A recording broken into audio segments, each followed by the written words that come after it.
As we're looking live at Lake Oroville, you can see that it's very gloomy out there tonight, and there's rain in the forecast, and there's rain coming out your ears in the next several days. And we'll be looking at windy.com. We'll be looking at the weather radar, and we'll be looking at the long-range forecast. We'll go to Tropical Tidbits. We'll be looking at Lake Oroville's water level, see how much it has come up since this is all started. And let's get right out to it. We'll roll out to windy.com like we always do. Here's a 12-hour loop, and you can see that there's more rain coming through even right now, even as we speak. The first wave went through this morning, and then another wave is coming through right now, so we'll be watching this over the course of the next several days to see what goes on. I know there's a lot of precipitation coming here, so we'll be watching this very closely. We will go out to the satellite and see what is going on here at windy.com. You can see that this high pressure has shifted to the west quite a bit. Normally this sits right over California. However, this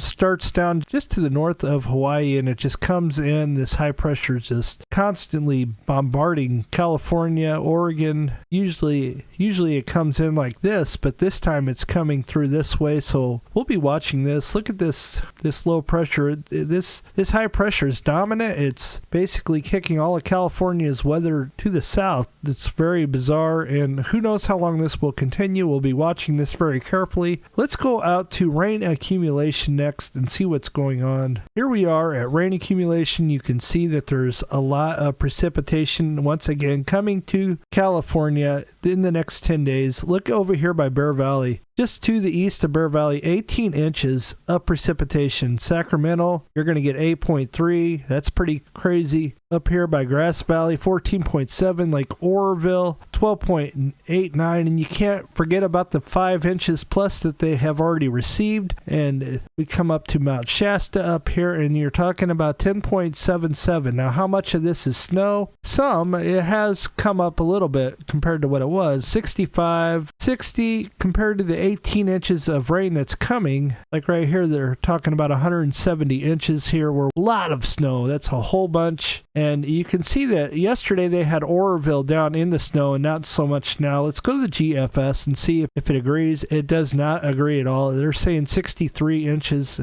the GFS, but rain accumulation, they're still calling for quite a bit, a hefty amount. So 8.65, 12.35. So they're still calling for a big time rainmaker out of this. The GFS is calling for more rain, and the Europeans calling for more snow. So we'll see which one wins out. We always will be watching this to see what happens. And we are going to keep on rolling here.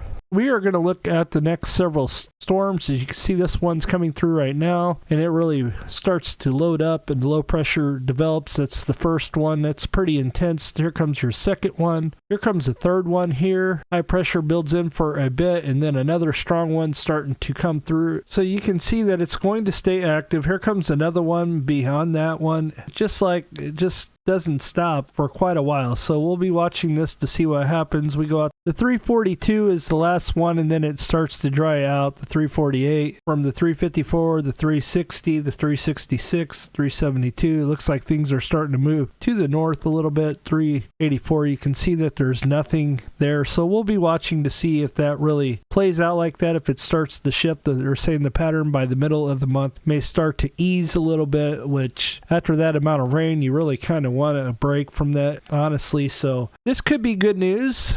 We'll be waiting to see what ultimately happens. That's several storms in a row before that, though, so you got a long way to go. And let's roll out to Lake Oroville next. As we roll out to Lake Oroville's water level, the current water level 683.43. Thursday, December 29, 2022 at 4 p.m. The level is 216.57 feet below full pool of 900. And somebody asked me for the 2019 map to compare it to this year, so we will do that.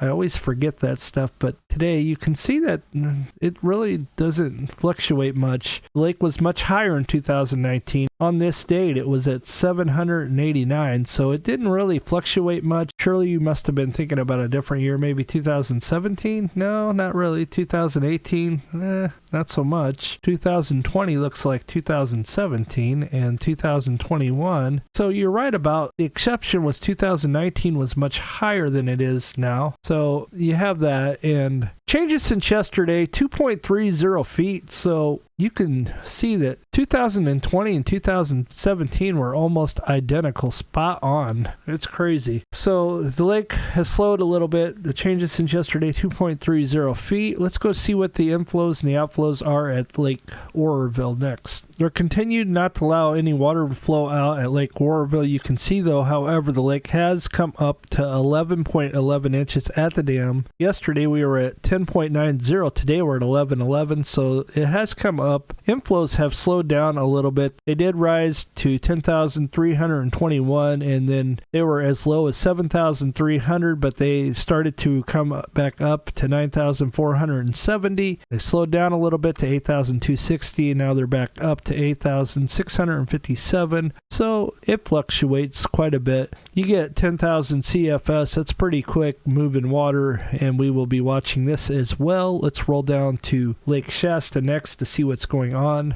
Lake Shasta's water level is currently 923.96 feet MSL, Thursday, December 29, 2022, 4 p.m. The level is 143.04 feet below full pool of 1,067. Changes since yesterday, 0.76, so the lake continues to increase, and we'll continue to watch this. Let's see what's going on down at Lake Folsom, see how much it has come up. Lake Folsom's water level is currently 393.13 feet MSL, Thursday, December 29, 2022. The level is 72.87 feet below full pool of 466. Changes since yesterday, 1.67 feet. You can see that after the rapid increase yesterday, it's slowed down just slightly, so we'll be watching this and we will continue to watch it. Let's go see what the snow maps are currently in the Sierra Mountain Range. Let's see if it has increased or decreased since yesterday. Here we are at the snow water equivalent, and you can see that we're at 41%, which is exactly where we were yesterday. However, yesterday we were at 133% for this date. So you can see as it gets closer to this April 1st date, this number drops. However, this number stayed the same, so it has not increased any, but it also has decreased over here. And for instance, it was 160 last night, and now it's 52 still, but it's 154. And down here at South, it was 193% and 59. But it was 59 as well, so last night. So nothing has changed there, and the numbers are still the same as far as all that goes. We were at 13.3 inches average statewide, and here's side-by-side comparison right here, so you can check that out real quick if you want to pause the video, and we'll continue to move on. I want to go to the drought map now to see if it changed. Today is Thursday, and sometimes they release the new drought map. We'll check that out right now. Here's the drought map. You can see this is shrunk. This is shrunk here too, and this is definitely shrunk. You're still in moderate drought here, a little here. This was way down here last week. The red has real exceptional drought has shrunk as well, so good news. We'll continue to watch this next Thursday. We'll definitely be looking at this overall. United States still in a fairly dry state of mind here, so we'll be continue to watch this. Basically from Ohio to California is in 75% of from here to here is pretty dry, so we'll continue to watch this. We definitely need more precipitation regardless, and this was just released today, so we'll be watching that as well. You guys have a blessed day, and we'll see you on the next one. God bless.